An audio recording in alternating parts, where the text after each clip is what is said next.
Hey gardeners, if you're looking to get your vegetable garden started indoors, don't make the mistake that most gardeners do, is starting your seeds indoor too early. You need to know that you should be starting your vegetable seeds indoors 6 to 8 weeks before the last frost.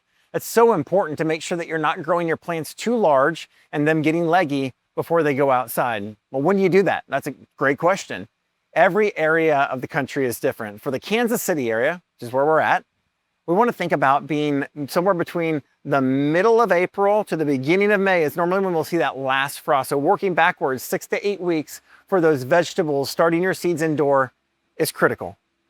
Now there's a couple things that you need to consider when you're starting your vegetable seeds indoor, things that can help you truly be successful.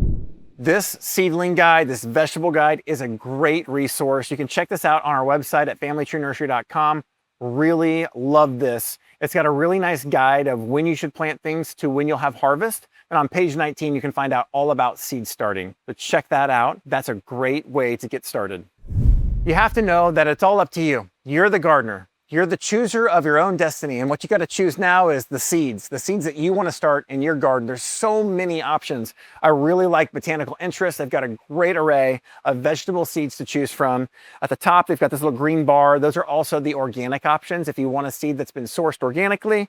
But there's so many great things that you can start. There are things that you can start for cool season vegetables that can be directly sown outdoors.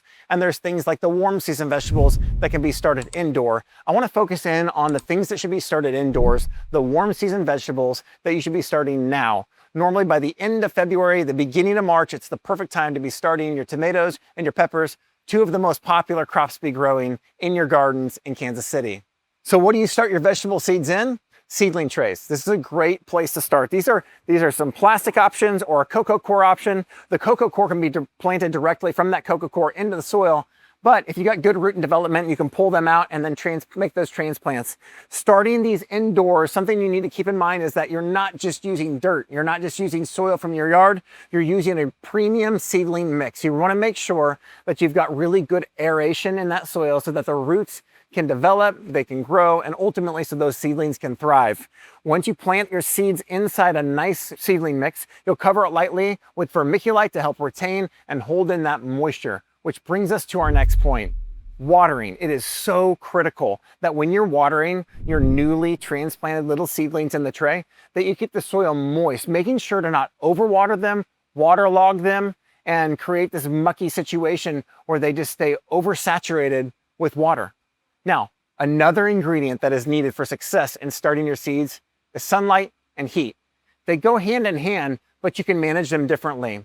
With sunlight, this time of year, the day hasn't changed over to where we're having equal days yet. We're getting closer and closer to that equinox, but you really want to average somewhere between 12 to 16 hours of light on those fresh seedlings. So adding a grow bulb would be really great in addition to the natural sunlight if you can put them close to a window.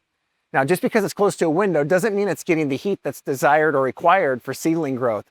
We really like using a seed heat mat underneath of them so that you can get good heat on the bottom side of that that'll draw the roots down. Somewhere between 70 and 75 degrees is ideal for getting those seeds and that soil warmed so that you can establish a really great root system for your fresh seedling starts indoors. All right, gardeners, when your plants are in your house, they've been living there at a beautiful, warm, cozy environment where you thrive, where they've thrived, but now they're getting ready to go outside. What do you got to do? You really need to make sure that you get this part right. They're going to be exposed to wind. They're going to be exposed to changing and fluctuations in temperature where the days are warmer, the nights are cooler. And that's a shock to the system of a young seedling. So make sure that you acclimate your plants 5 to 7 days before transplanting them so that they get what we call hardening off outside in the natural environment. You can traditionally do this by putting them in a shadier spot and then slowly move them to a sunnier spot where they're going to be living and growing and thriving in your garden all season long. Remember, seed starting is an adventure. Not all of it goes according to plan, but adapt and change as you go. You'll learn so much about caring for things. You'll learn so much about yourself, and ultimately, you're going to be so rewarded by the amount of produce, by the amount of experience that you gain from getting your hands in the dirt. So start growing today. It's so much fun. Get out in the garden. Hey, if you like this video, be sure to give it a thumbs up. That will help push it out to others. And if you want to see more content like this, Don't forget to subscribe and hit the bell icon so you'll never miss an update. Thanks for spending time with us.